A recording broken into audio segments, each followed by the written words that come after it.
Shock Monkey Radio is entertainment for adults, by adults, and the views and opinions expressed here do not reflect upon the sponsors or FXBG Public Radio. For additional information, please refer to the United States Bill of Rights. Stand warned.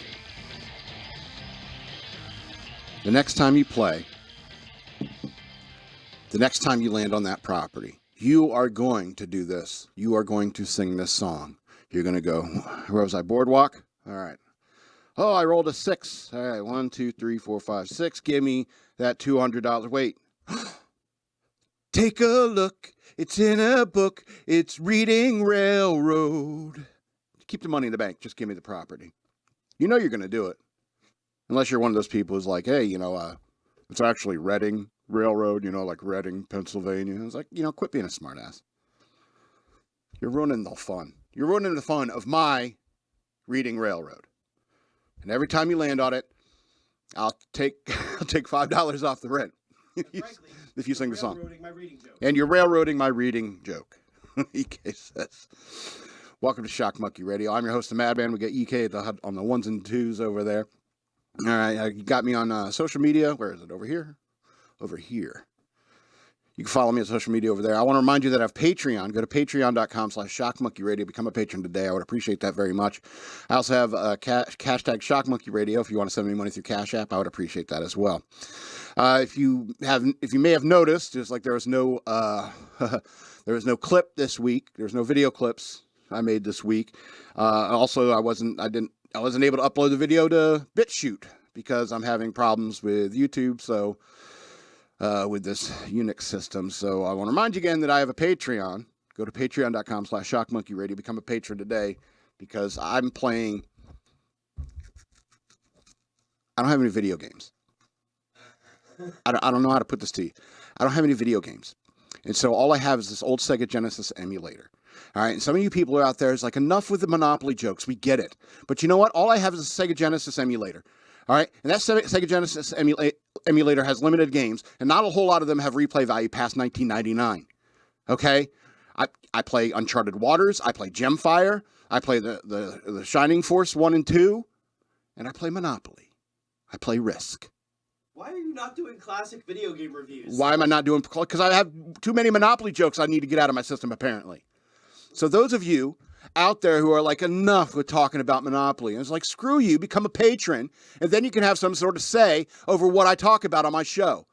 Until then, I'm stuck playing Sega Genesis games, all right, and trying to find something to write about all day long. Just like, you get your inspiration to write for... Yes, I do. I just haven't found any good Gemfire jokes to make, because it's kind of a math game. Anyway. It's like, why do you care what I talk about? That's the point. I was watching a Tim Pool video today, and how it must suck for him, because Tim Pool constantly has to stick to this format. He's like, you can't really go off on what he wants to talk about. And generally, I don't want to hear him talk about what he wants to talk about because he thinks skateboarding is cool. All right?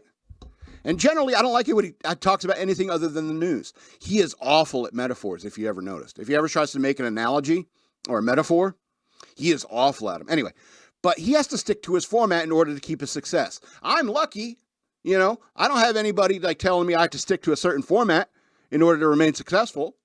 I'm lucky in the sense that I get to pick what I get to write about. And today I'm writing about Atlantic City, New Jersey. All right? I'm making jokes about Atlantic City, New Jersey. You don't like Monopoly? You don't like Boardwalk Empire? You have something against Steve Buscemi? Boardwalk Empire is a show about the first game of Monopoly. That's why Monopoly jokes are universal, because everyone's playing Monopoly. I've written a show talking about chess, and 90% of the people don't get it because they don't like or play chess. Everyone's played Monopoly. And if you drive around Atlantic City, you'll be like, this street sounds familiar. Hey, look, there's a hotel here.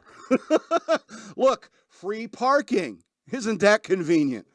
You could start checking dumpsters for $500 bills.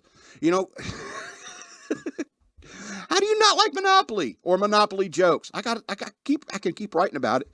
I'm going to talk about some movies later. I promise I will change the subject. You know what the classic negotiation context was? Always with Monopoly is like if you got like a bunch of hotels and somebody's cash poor, and a couple mortgage properties. They land on your property. It's like, oh, your bill comes at $440. I tell you what, I'll forgive the bill if you give me those mortgage properties. And I was like, as you as a player, how do you feel about trades like that? It's like trades are initiated based upon a debt. It's like, I tell you what, maybe one day, I'll owe you a favor. You'll owe me a favor. Maybe I get you to bump off the guy that owns all the railroads. You know what I'm saying? Every time I land on it's $200. You know what I'm saying? Take out that railroad guy. So I don't know if you've ever played where something like that happens. And do you as a player object to somebody doing a deal like that? I tell you where I object to a player doing a deal like that is if they say something like, it's like, I tell you what, you landed on Boardwalk with 4 houses. And you owe me like $1,800 or something like that. So instead of you paying me that, it's like every time for the rest of the game, every time I land on your railroads, your utilities, your blues or something like that, I am forgiven of the debt. I think that shouldn't be allowed. I think that kind of negotiation shouldn't be allowed when it comes to trading. All right. So, I mean, it's interesting. It's like it becomes bartering in some ways. And so I kind of like that aspect of it because, that's all that trade really is. People want to assign a dollar amount to something like that, but it's like a yard sale a half hour before they close up, and they just start saying, "Make an offer, 50 cents." Okay, here you go. Here's all my Nintendo cartridges. You know what I mean? If the yard sale says like we're going to be there from 9 to 5, rain or shine or something like that, you come at 4:30. You know what I mean? Because that's when people start negotiating. And so, I mean, that's all trade is. Anyway, I'll talk about one more thing about how you can revamp the rules. Because you can change options in this Sega Genesis emulator game for the Monopoly. So what I did a couple times is everyone starts with $200 cash and that's it. All right. You start rolling. All right. If you're unlucky enough to roll a 5 off the bat and you get your Reading Railroad, you get Reading Railroad. Boom. That's all your cash for Reading Railroad. And if you land on someone else's property or another property come next turn, you're not going to be able to afford it.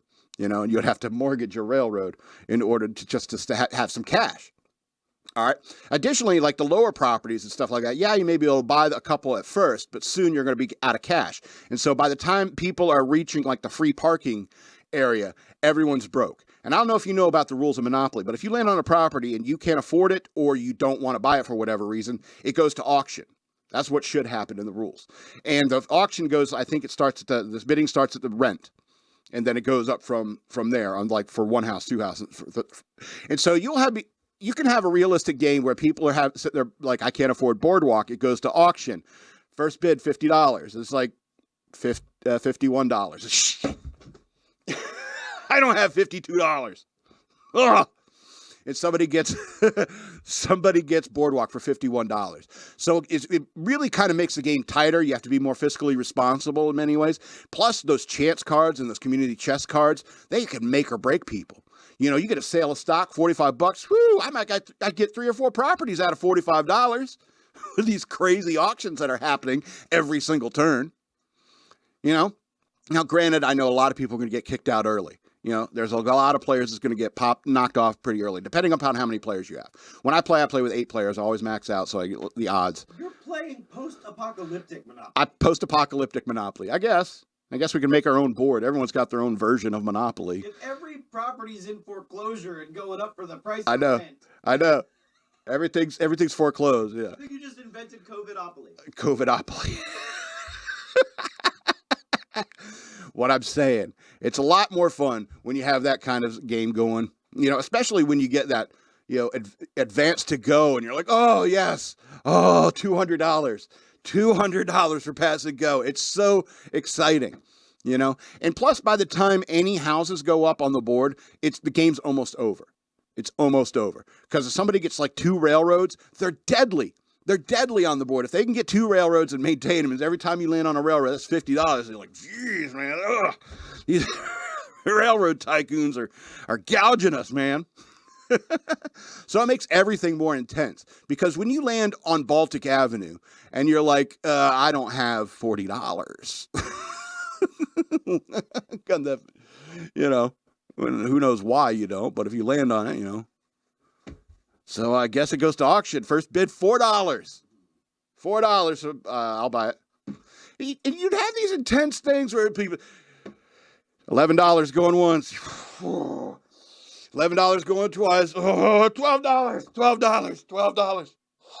Oh, no, this is a mistake. They win the property. They get Connecticut Avenue for $12. Then they roll and land on like waterworks. I gotta pay $120 to pay for my water bill. So I rolled double sixes. I'm telling you, it makes it more fun, more intense, and it can shorten the game. So people always say there's these short game rules and stuff like that. I think that's the shortest of all games because it's incredibly intense. Anyway, let's talk a little bit about these fascists, I guess. So I got something to say about the mobile infantry. That's right, Lieutenant Rico. Your Aryan face and your Hispanic name. I got something to say about the mobile infantry.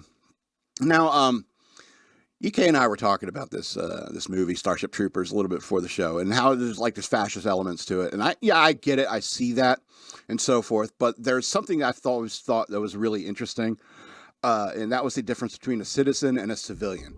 And during the course of the movie, you get a couple different definitions of what people think the difference between a citizen and a civilian are. And even though this may be a fascist regime, what do they call the global? It's a global federal government, which is a socialist idea, by the way. So, I mean, that arguably that is the biggest, reason why, because it's a federalist government and it rules the whole world. It's like Cobra took over, and now it's like 100 years later, and now they're worried about space demons and stuff like that. Space bugs, pooping out their brood onto other planets, and so.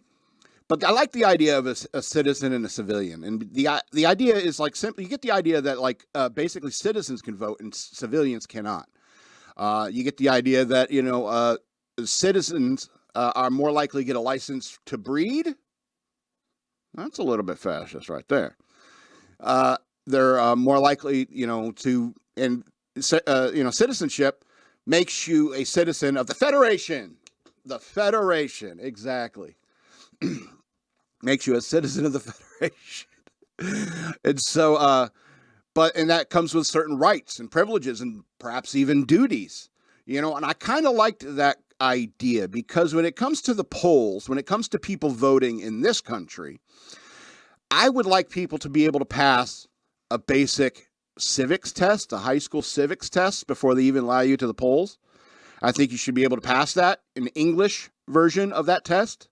In the English language, I think you must provide an ID. All right. And these are all, I guess, fascist ideas in terms of like restricting the people who can vote. All right. I don't have anything bad to say about the mobile infantry or what the Marine Corps basically is what the mobile infantry is in this movie. Right. I have nothing bad to say about the Marine Corps because I have not met a Marine who is illiterate. You understand what I'm saying?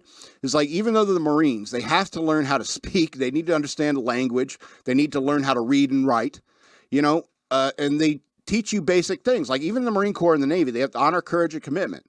These are like moral standings, honor to be, to behave in an honorable way. You don't do dishonorable acts. Courage is having the courage to face a threat, the courage to face, an adversary, commitment to your nation, commitment to the people you serve with, commitment to the Navy as a whole, All these things are moral classes I had to take when I was in the military where they teach you about honor, courage, and commitment. So that means I had to learn how to read. I already knew how to read. Basic mathematics. You got to do all this stuff.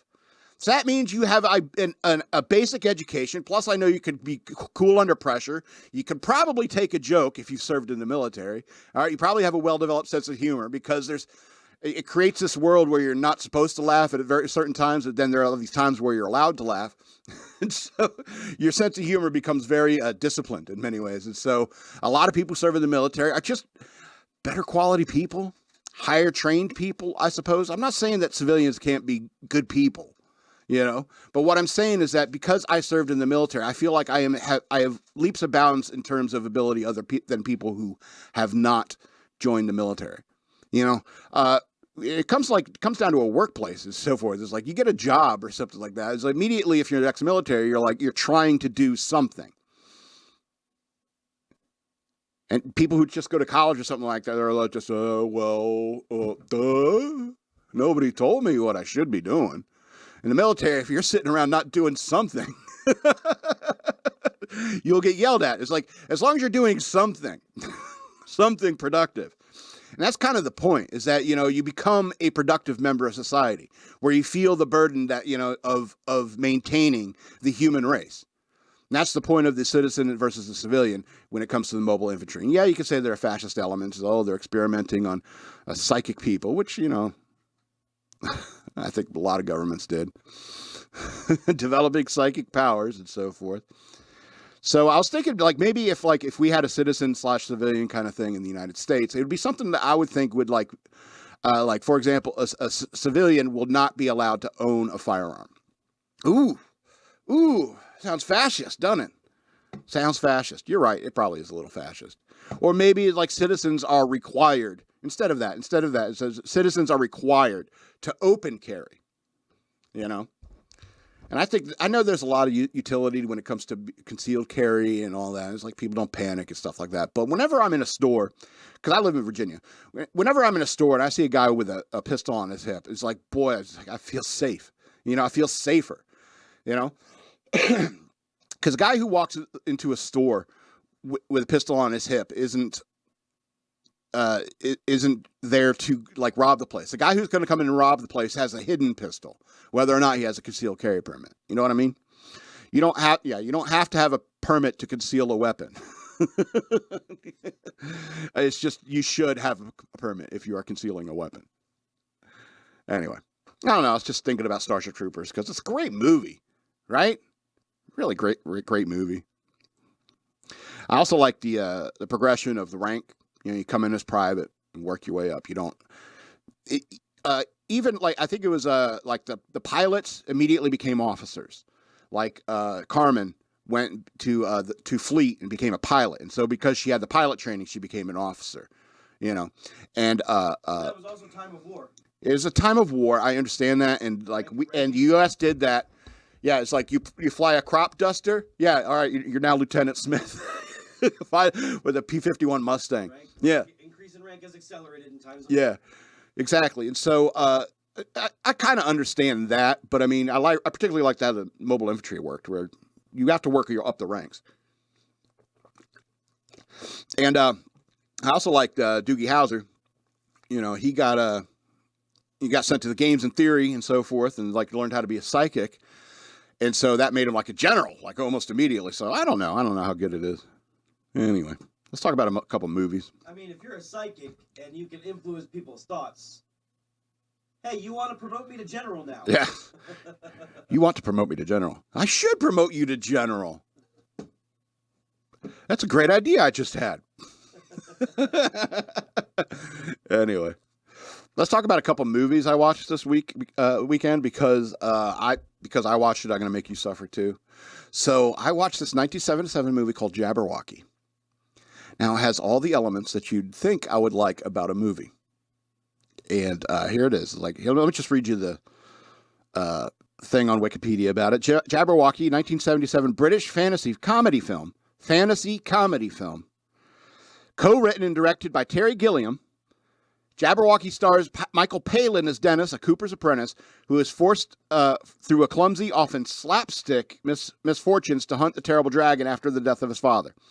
The film's title is taken from the nonsense poem Jabberwocky from Lewis Carroll's Look Through the Looking Glass from 1871. The film is Gilliam's solo directorial debut after he co-directed Monty Python and the Holy Grail with Terry Jones in 1975. The film received mixed responses. Now, like usual, all these films that I'm going to be talking about today, you can find them free on YouTube to watch if you want to watch them right now. So I watched this movie, and I remember watching it as a kid, and that's why I clicked on it. It was like, oh, I remember this film. Do I have fond memories? No memories are coming up to me. No memories are coming to me. And then I started watching the movie, and then I was like, oh, Michael Palin. It's like, oh, these sets look really familiar. That was from Life of Brian. That one's from Monty Python and the Holy Grail. It was like, okay, we got Michael Palin here. Oh, I remember the scene where he's attracted to this really chunky girl who doesn't give a damn about him or anything. just eating. That's all she cares about. And he's in love with her. He calls her my darling. I want to get enough money to ask you to marry me. She's awful. Apparently this film all takes place in the Dark Ages and so forth. And so, yeah, there's a reason why I don't remember a lot about this film, because it is awful. You know, it's like it was described here. It says a 1977 British fantasy comedy film.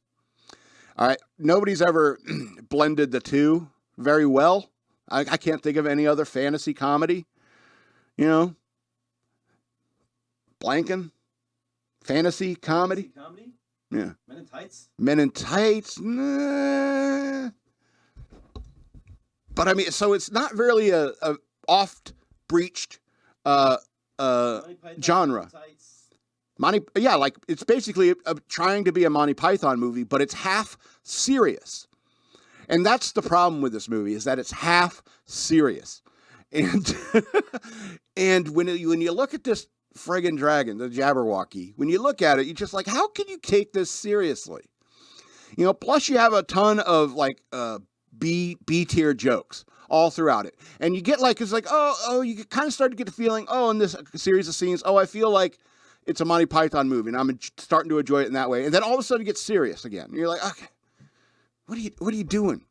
And I love Terry Gilliam. I love The Adventures of Baron Munchausen. I love that movie. But this his first solo shot, it's like, it is awful. I mean, it is awful. And I'm going to give it a rating here at the end, but I mean, it reuses quite a lot of the props, you know, and the sets from other films of that era in England. And, you know, in England, like in the 70s, it was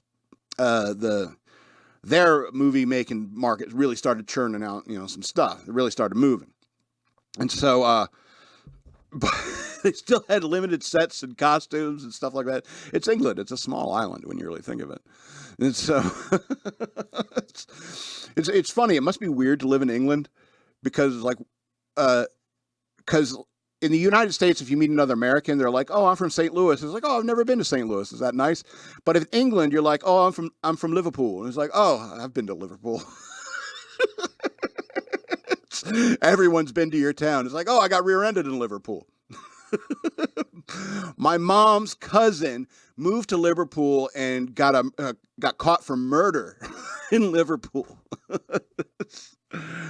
Some Pakistani guy was trying to groom his daughter. Oh, sorry, I'm trying to be accurate about England. What's going on in England?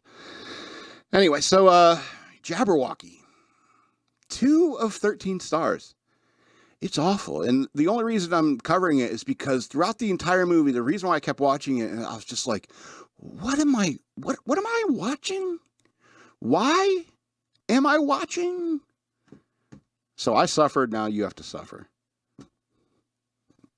Anyway, sorry about getting real at the end there about England. I follow this account on X, Twitter. You know, I'm going to call it Twitter from now on. I'm sick of this X nonsense. But it's called No Context Brits, and they posted a picture of the British flag, and it says, "What did England have but doesn't have anymore?" You know, or something like that. And I wanted to comment on it and say, British people. But I don't know if, you know, that's the kind of thing that gets you banned, because they're getting overrun. All right. I don't know if you take a Saturday to like watch BBC stuff. I don't know how nerdy you are. It's like, I just feel like hearing British people talk today. So I can work on my Jason Statham voice. I've been doing that a lot lately. I've been doing my Jason Statham voice. Who you think you're mucking about with? I'm Jason Statham. He picks up the phone. Sorry, mate, I just shaved. Yeah. I won't be able to come out for at least 6 hours. I don't let anyone see me with a clean-shaven face. Once I grow some stubble, I'll be out and we'll take on the gang together. Well, I like doing the Jason Statham voice because people will listen to you. It's like, don't you know who I am? I'm Jason Statham. I'm Jason bloody Statham. I'll stab you in the neck. I'll stab you in the neck, mate, and think not twice about it. I like doing it because I watched some cheesy action movie with Jason Statham, and it was Jason Statham up to 11. It was like the director said, just do you plus 1. Listen, just read the script. just read the script, mate. Yeah, but do everything you talk about. You do that intensely. Well, I gotta go use the loo, mate. Is that all right?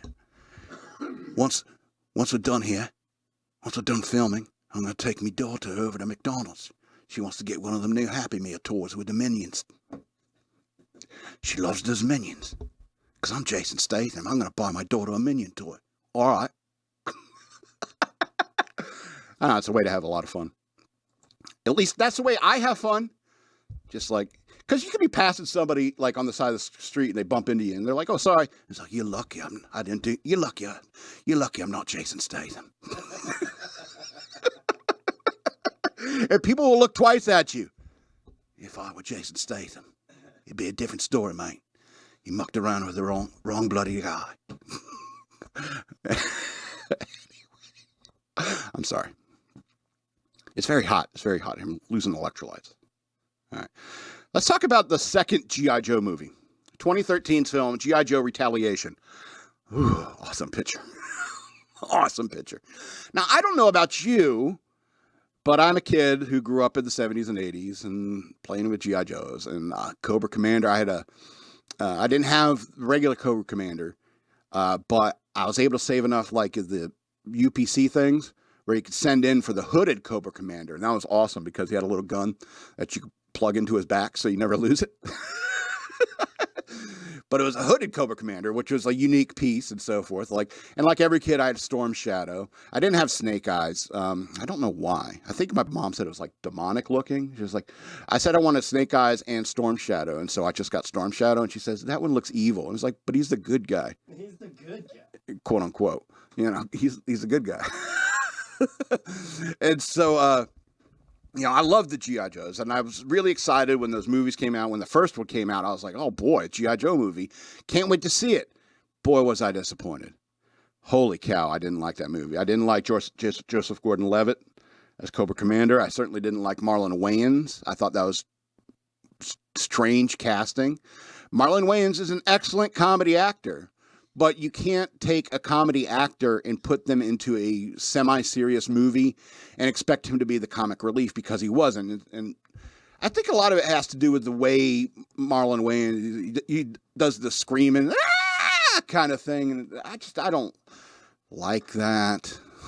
Anyway, so I didn't like the first one, but I did recently rewatch G.I. Joe Retaliation from 2013 again. I watched it 2 times over this past week because I do think it's the superior G.I. Joe movie. And I wish they would make more, because I think this is great property. It's like I'm on a bunch of groups on like Facebook and stuff like that. People who play with G.I. Joes. Stuff like that. Even in our age, they have their cool dioramas and everything. And I'm like, that's pretty awesome, dude. Can I come over and play? I know I'm 46, but hey, that looks like a lot of fun. I never had the Terrordrome. And you got the USS Flag. And that's what I mean. These guys will have all of it. All of it. And I want to play. Yeah, I just want to hang out, man. You got all the coolest toys. You're the kid with the coolest toys on the block. But this G.I. Joe Retaliation movie, it was pretty good. I did like The Rock. I did not like Dwayne Johnson as Roadblock. But I don't know, in the cartoons and in the comic books, Roadblock was always, I don't know, more Detroit black and less Pacific Islander black, you know what I mean? And I hate to, sound racist about it, but I kind of prefer a street tough, American kid turning out to become one of the baddest Joes ever known. And so, because I always liked that about the military. It's like you join and you come across all these people from all these walks of life. And Roadblock's story, even in the movie, was, I came from the mean streets. My parents were never around. Luckily, I came to the gym. This guy taught me, how to box. How to be a man. Then when the Joes came recruiting, they found the baddest guy in town, and that was me, Roadblock. because I'm badass. And it was like, yes, you are, Roadblock. Welcome to the G.I. Joe team. I'm glad I'm on your side. And so I always like that aspect of the military, is that there's tons of stories of like these heroes coming from, random streets from all over the country. And I always like that about G.I. Joe and the military in general. And so, that's why I have an affinity for the Roadblock character, and I would like that character to remain true to form. I did like the Snake Eyes and Storm Shadow stuff in the second movie was outstanding.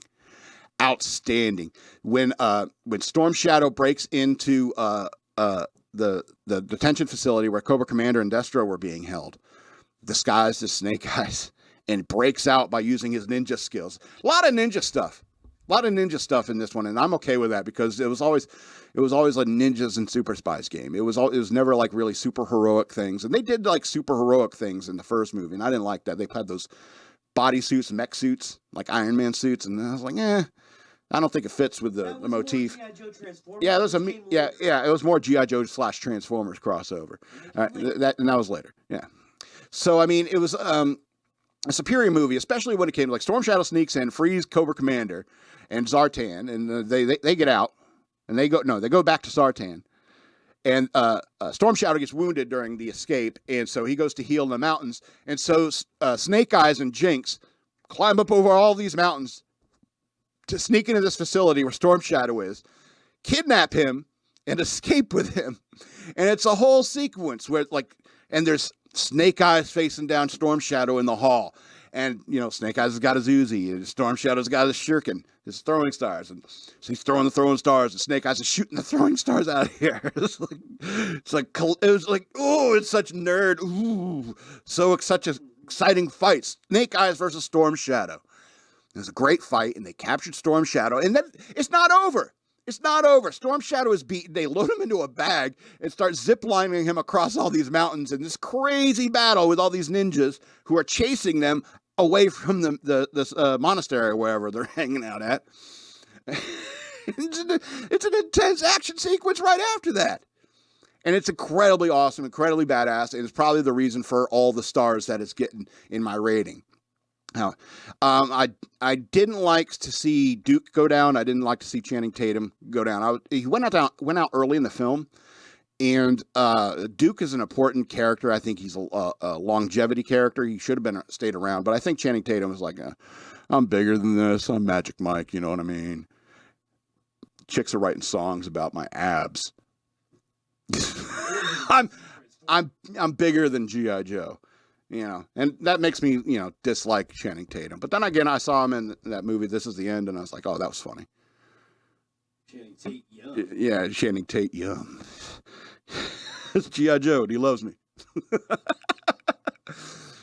So, I have mixed feelings about Channing Tatum. Probably because I'm not attracted to him. I want to talk a second about, because this picture is a really good picture. And I did like the costumes a lot better in this movie. I didn't like them so much in the first one, but the costumes were a lot better, and you're able to have more fun with a character like Snake Eyes and Cobra Commander and Storm Shadow than you can with like Duke and Roadblock and stuff like that, which are just like quote unquote normal Joes and so forth. So they dress like soldiers, but then you get your intelligence operatives like was it CoverGirl, or what was her name? Lady J. I'm trying to remember. Yeah, Lady J. And she had to go into this party where the president's at and so forth, and she had to wear a slinky dress, and so she's a model. And I was like, oh, that's very lucky, is that she's also a badass intelligence operative. So they all you're able to have a little more fun with the costumes when it comes to G.I. Joe, because a lot of what a lot of people want to like talk about is like the original Joe series. When they first came out, they're all soldiers. Only Snake Eyes looked kind of like a ninja. He was all black outfit with a face mask. And then you had, I think it was Scarlet in the first series. And even though she had a little bit more distinct uniform, it was, military-like. And then you got the other ones, Breaker and like, I forget the other ones. The guy with the rock and roll. They looked like soldiers. And then the second series came out, and there got a lot more diversity in terms of the costume. And it became that joke in Venture Brothers, like, this place has gone to hell in a ham sandwich since the 86 dress code. Let's hit the showers, fellas! Shorely, guy out there, this dungaree shirt tied in a knot, and it's like, oh, God. It has gone to hell in a ham sandwich since the 86 dress code. That's one of my favorite, like, scenes from the Venture Brothers, was anytime they had the OSI being like G.I. Joe, was always hilarious to me, because there's a scene where Race Bannon has just got done torturing a Sphinx agent, and the door's opening, and the other OSI guys are making fun of Brock and Hunter. And he comes out and he's wiping the blood off this. Are those fellas razzing you? I could say something to them. It's like you just tortured a guy. You're worried about these guys' feelings. Anyway, so G.I. Joe Retaliation, pretty good watch. I mean, when it comes to an action movie, especially when you consider it as like the way movies are now, it's breathtakingly free of all the agendas. Anyway, 7 of 13 stars. Snake Eyes versus Storm Shadow. What more do you need to know? 7 of 13 stars. All right, let's get into the news worth knowing. Ooh, we're a little behind. We're a little bit behind. Shit. Every time I move the laptop, I guess I need a new mouse too. Become a patron. Anyway, convicted killer Danilo Cavalcante has been captured in Pennsylvania nearly 2 weeks after a prison escape. So this guy is a 6-star legend. I don't know if you've been following this news at all, but yeah, 6-star legend. So Danilo Cavalcante has been captured alive in Pennsylvania after he escaped from Chester County Prison and eluded authorities for nearly 2 weeks, state police announced Wednesday morning. Cavalcante, 34, who was surrounded and taken by surprise in northern Chester County shortly after 8 a.m., Pennsylvania State Police Lieutenant Colonel George Bivens said during a news conference. Governor Josh Shapiro said told reporters that not a single shot was fired. Congratulations. Well done. An aircraft using thermal technology led tactical teams of state police and U.S. border agents to the fugitive's location around 1 a.m., but a storm with severe lightning prevented Cavalcante's immediate capture. Well, it's raining, so... The teams kept the location surrounded and prevented his escape until they were able to converge. Well, I don't want to get mud on my boots, so why don't I wait till it dries out a bit? Yeah, it's a new uniform. For safety. Yeah, we don't want to slip around in the mud, They were able to move in very quietly. They had the element of surprise. Cavalcante did not realize he was surrounded until that had occurred. When the teams moved in, Cavalcante tried to evade capture, crawling through thick brush, Bivens said. Authorities released a dog that ultimately subdued the prison escapee. He was treated for a minor bite wound. No officers were injured during the capture. U.S. Customs and Border Protection members were BORTAC agents. An elite border patrol unit based in El Paso that are skilled at apprehension and played a critical role in the capture of escaped inmates in the 2015 Dannemora prison break in New York, as well as bringing a mass shooter in Cleveland, Texas to custody earlier this year. Swarms of heavily armed police were seen holding the perimeter of the South Coventry Township area late Tuesday and into Wednesday. State police and U.S. Border Patrol teams caught Cavalcante near the home where he had stolen a .22 caliber rifle with a mounted scope and a flashlight from an open garage on Monday night. A law enforcement source told Fox News. Cavalcante has fled from the homeowner who shot at the escapee with his pistol and missed. Pennsylvania State Police have warned residents to stay inside, lock their doors, and secure their cars. Officials said Cavalcante was armed and extremely dangerous. Over 500 law enforcement officers from state, local, and federal agencies were involved in the search for Cavalcante. Much of the search covered difficult wooded terrain. Manhunt forced several school districts to close for multiple days as residents remained on edge. So he broke out of Chester County facility on August 31st by climbing up a wall like Spider-Man. If you haven't seen that video, you should check it out. Officials said the corrections officer on duty in the watchtower at the time of the escape was fired. Officials released video of his escape last week, showing the convicted killer crab walking up a wall. We called it Spider-Man walking because we like comic books, I suppose. Anyway, officials say he was pushed through the razor wire. He pushed through the razor wire. How? How'd he do that? Explain that. Where's the video of that? I want to know how that's done. He ran across the roof, scaled another fence, and pushed through more razor wire before leaving the prison. He was awaiting transfer to state prison to serve life sentence for fatally stabbing an ex-girlfriend 38 times in front of her children in 2021. He was also wanted for killing a man in Brazil in 2017 after over a debt the victim owed him for repairing a vehicle. And it was allegedly in the U.S. illegally. Yeah, he escaped out of prison in Brazil, fled to the U.S. How? Probably because it's full of holes. Our borders are full of holes. Chester County Commissioner Marian Moskowitz, Josh Maxwell, and Michelle Kitchline released a joint statement following the end of the Nightmare Manhunt, saying that immediate changes have been made to the Chester County Prison. I bet. Chester County Prison officials have made some immediate changes to bolster security in the prison, have brought in security contractors to make permanent changes to the exercise yards, and we are reviewing and, where needed, changing procedures for both security measures and communication to residents who live close to the prison. They also thank law enforcement, community businesses, and school districts for their support throughout the search. His sister, Eleni Cavalcante, was arrested by U.S. and Customs Enforcement and faces possible deportation over some immigration issues. Police said Sunday, adding that she was not cooperating with authorities in the search. During the manhunt, authorities have broadcast messages via helicopter from Cavalcante's mother, Iracema Cavalcante, pleading for her son to surrender. He made his mom do that. He's probably sitting there in the bushes with a helicopter flying over going, Mama, no. ¿Por qué, mamá? ¿Por qué, mama? Se llama mama.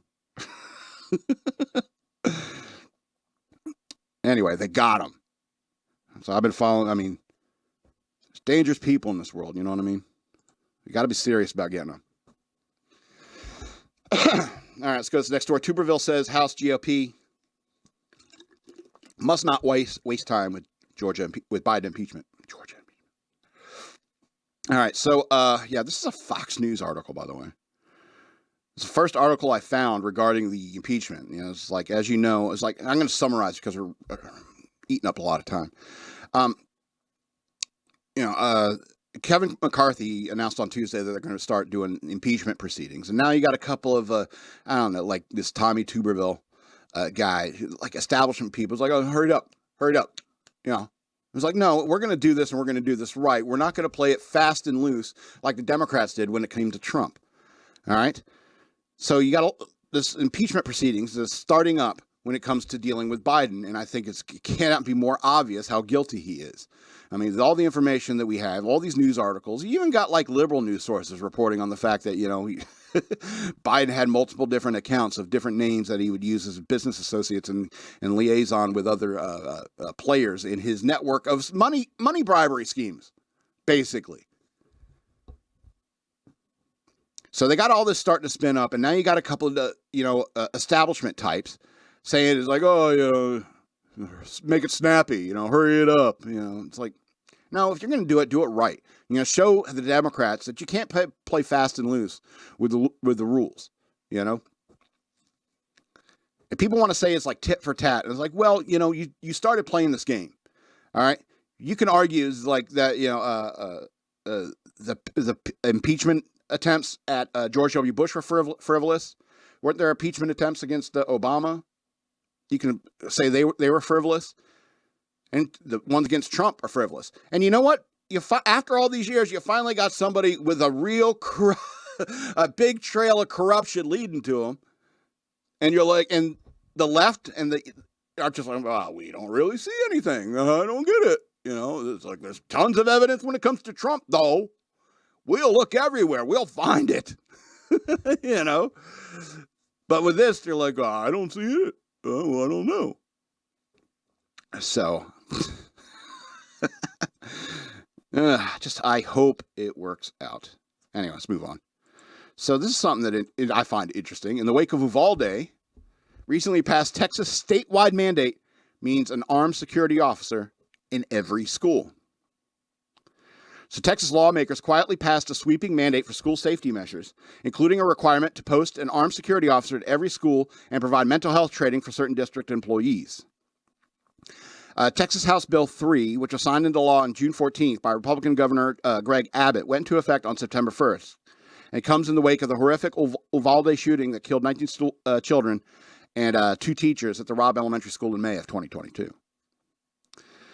Okay, I got a PDF embedded into the article. Anyway, along with with installing an armed security guard, HB 3 mandates mental health training for employees who regularly engage with students, annual intruder detection audits, an emergency response maps that includes floor plans, access control, and exterior door labeling of every building on every campus. Multi-hazard emergency operations plan, safety and security audits of school facilities every 3 years, semi-annual meetings between the county sheriff's office, at least 10 other collaborating agencies, and physical facilities, inspection for design, construction, performance, operational, and other standards relating to the safety and security of at least once every 5 years. So, Texas making things a little bit more safe. I know a lot of people are like, put a guy with a gun in schools. Yeah, a guy who wants to protect the kids who has a gun. They're serious when they tell you not to mess with them. Yeah, they're serious. Don't mess with Texas. They're serious, man. All right. Let's talk about Vladimir Putin a bit. So, Putin criticizes the Trump arrest and trial. Quote, shows the rottenness of the American system. Get this. Russian President Vladimir Putin questioned the arrest and trial of former President Trump, calling it a display of corruption. Putin made the comments Tuesday in a keynote address at the Eastern Economic Forum in Vladivostok, Russia, in an annual conference. Quote, as for the persecution of Trump, for us in the current environment, it's good because it shows the rottenness of the American system, Putin told the Russian audience. It is a politically motivated persecution of one's competitor. And this shows who we are fighting, the Russian president continued. As they said in Soviet times, the bestial face of American capitalism. Trump has been charged with faulty... we all know this. All right. He's pled not guilty. Oh, what the hell just happened? All right. But the point is that, I remember not too long ago, Putin made a statement. It's like he called America a satanic country that conducts sexual experiments on children. And he's not wrong. He's not wrong. And when it comes to the persecution of Donald Trump, he is not wrong on that. But he's using this as one way of proving that it's like we're a corrupt society, because after all, you could say that it's like, but he is pointing out the fact that, it's the Biden administration prosecuting and persecuting a political opponent. All right. And that's why he's like, that's why totalitarian is better. That's why the Soviet era, we had saying capitalism is for assholes,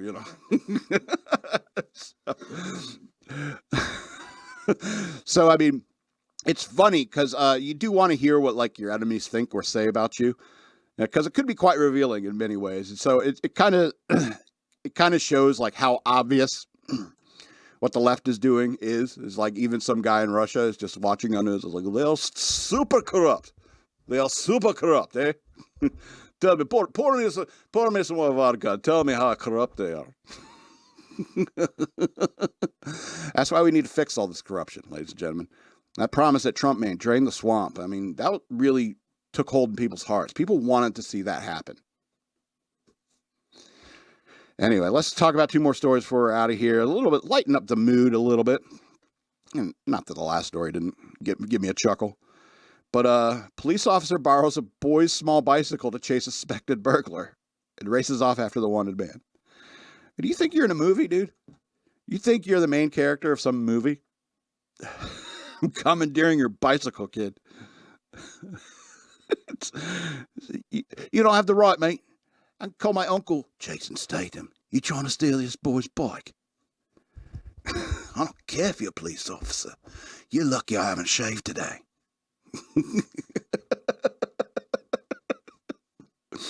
Police officer in the United Kingdom borrowed a schoolboy's small bicycle to chase a suspected burglar through the city until she caught up with the suspect. Officer Harriet Taylor approached the youngster and said, please, can I borrow your bike? Oh, I'm sorry. I got the quote wrong. Please, can I borrow your bike? I will return it to you. The SWNS reported of the incident. The boy who was described as stunned then agreed and watched in amazement as the Hampshire police officer set off on the small bicycle to catch the suspect. Ring, ring. Just picturing it in my head. Oh. Yeah, why would you? So I always like go past the pictures when I read news articles because my imagination is so much funnier. Stop, thief! Ring, ring. Anyway, body cam footage shows the pedal-powered police officer racing off after the wanted man, said the SWNS, British News Service. Police later praised the boy as a little hero and returned the bicycle to him. What about this scratch, mate? Uncle Jason Statham! He then posed for a photo with the arresting officer. Hampshire police said the incident happened on Saturday night when officers were on patrol in Gosport Town Centre. Gosport is at the south coast of Hampshire in southeast England. Officers were searching for a wanted man. The police said the quick-thinking officer spotted the boy on a small bicycle in the White Line Walk area of town, news service said. The officer pedaling on the borrowed bike eventually caught up with a man who was 47 and was arrested on suspicion of theft, burglary, and shoplifting. SWNS noted of the police report. Police report says if you spotted a PC Taylor riding a child's bike in the town center last night, we can confirm that your eyes weren't deceiving you. It added she was indeed riding a child's bike in the center of town earlier this evening, law enforcement also said. Bicycle says she borrowed from a little boy in a White Line Walk area, which was one which was needed during the search of a wanted Gosport man. Police force added, knowing that she needed the pedal power to assist in the capture of a 47-year-old suspect, PC Taylor approached the lad and had a very brief conversation with him. The force said that once the boy agreed to lend the officer his bicycle, the officer said, "Thank you so much for your generous loan of your bike, young man." All this conversation, he's running away. And then afterward, you and your bike, you were a great help to us. The Hampshire police also joked that the boy could borrow a police car whenever he needs one. Okay. All right. Wait until he tries to collect on that. Starts printing out the articles. You said. It's like when who is that did like Pepsi, like 100 million Pepsi points, you get the Harrier jet. And some guy did it. And he was like, I want my friggin' Harrier jet. In the comments post about the unusual story, one person wrote, "One has to do what one has to do." Great catch. Why would you include that in the story? It's one line. It's one sentence. Just one person reacting? Anyway, weird. All right, let's go on this last story, which I think is kind of interesting and poignant. New York woman walks down the street with a "looking for a husband" sign, sparking plenty of conversation. EK is laughing, but I mean, it's kind of interesting. Woman has made waves on social media after she posted a video of herself walking around the streets of New York City with a sign that said "looking for a husband." New York City. Yeah, it's like you could move out. You could move out of New York City. That's one way that you could find a husband. All right, so Carolina Gates, G-E-I-T-S, Gates, is a 29-year-old living in New York City. Oh, the tick-tock, tick-tock. You hear that clock coming, huh? Living in New York City, who recently went through the streets holding a self-made cardboard sign signifying her wishes. Gates told Fox News Digital on Tuesday the idea for the sign was originally a joke between her and her friends. "We had a discussion with friends that dating apps were not working because it takes a long time to chat," she said. "As a joke, I said I'll go outside with a sign." The next day, she did just that. It's like, "Do you have a job, lady?" She took a cardboard box she received in the mail, ripped off a piece off of it, and wrote the words "looking for a husband," and took to the street, she said. Oh, I hope your pockets are empty. The TikTok video of her moment has over 10 million views and 1.2 million likes. And it was only 1.2 million likes? It was posted on September 3rd. The influencer and model said it was funny to her to see the responses from people passing by. She said she was shocked by how many people supported the action. "I didn't expect such a reaction," she said. "People began to support me." Right. People want you to be happy. And if being a woman finding a husband will make her happy. Okay? All right, all you career women. She said people were sending her dating profiles, sending her their profiles for potential. Yeah, she's getting a lot of offers. Yeah. Although she says she's still looking for the best. Yeah. Everyone understands what you're doing, dude, lady. This is the first time Gates has hit the New York streets. Her TikTok profile, which has nearly 57,000 followers, includes similar videos with cardboard signs reading "Need money for Cartier." "Need money for Chanel." Maybe that's why you're having trouble. Reactions from other TikTok users are mostly supportive. Many have given her credit for her unique idea. You know what? This might just work, one user wrote. Another said, I think I found my next adventure. She's cute. One TikToker even said, so you're telling me to run to Hobby Lobby and get some markers and poster board. Kate said she's happy about the support she has received online, and she would like to let the world know when she does find the one. Absolutely, we would love to know. She is kind of skinny. She's a model, I guess. But I mean, I wouldn't say no. She's kind of cute. A little too skinny, which is odd for me to say, I know. It's interesting. I'd marry you, but you got to move out of New York, babe. You know, I'm telling you, there's so many models/influencers that think they're going to move to New York. You know, they're going to meet some rich stockbroker or something like that. They're going to get married and live in a mansion in like Greenwich, Connecticut or something like that for the rest of your life happy. And, you know, unfortunately, you know, only part of that is true. You will meet a rich stockbroker and he'll put you up in a very expensive hotel and come by for about an hour, leave some money and leave. Okay.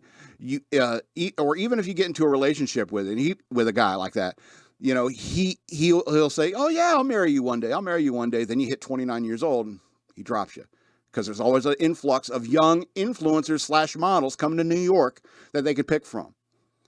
You know, the city isn't a place where you meet a guy to have a family with.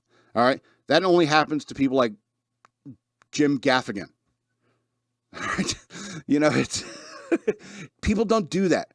People don't like meet and raise a family in a city. You know, you want a family, you want a husband and a family, you move out of the city. All right. But going to New York thinking you're going to find a husband is insane. Plus, like, so many of you girls need to get this out of your head. Like, I'm going to marry a rich guy and we're, you know, going to live happily ever. Sorry, you know, you got to bring your standards down. There's not enough rich guys to go around. You know, sometimes you got to struggle with somebody, get a teammate and struggle with them for the rest of your life for all the things that you want. That's what partnership is. That's what a marriage is. You know, it's not locking on to the richest guy who follows you on Instagram. So even though I know the dating apps suck, they do. You know, this is also not the way to do it because you're going to draw the wrong kind of attention.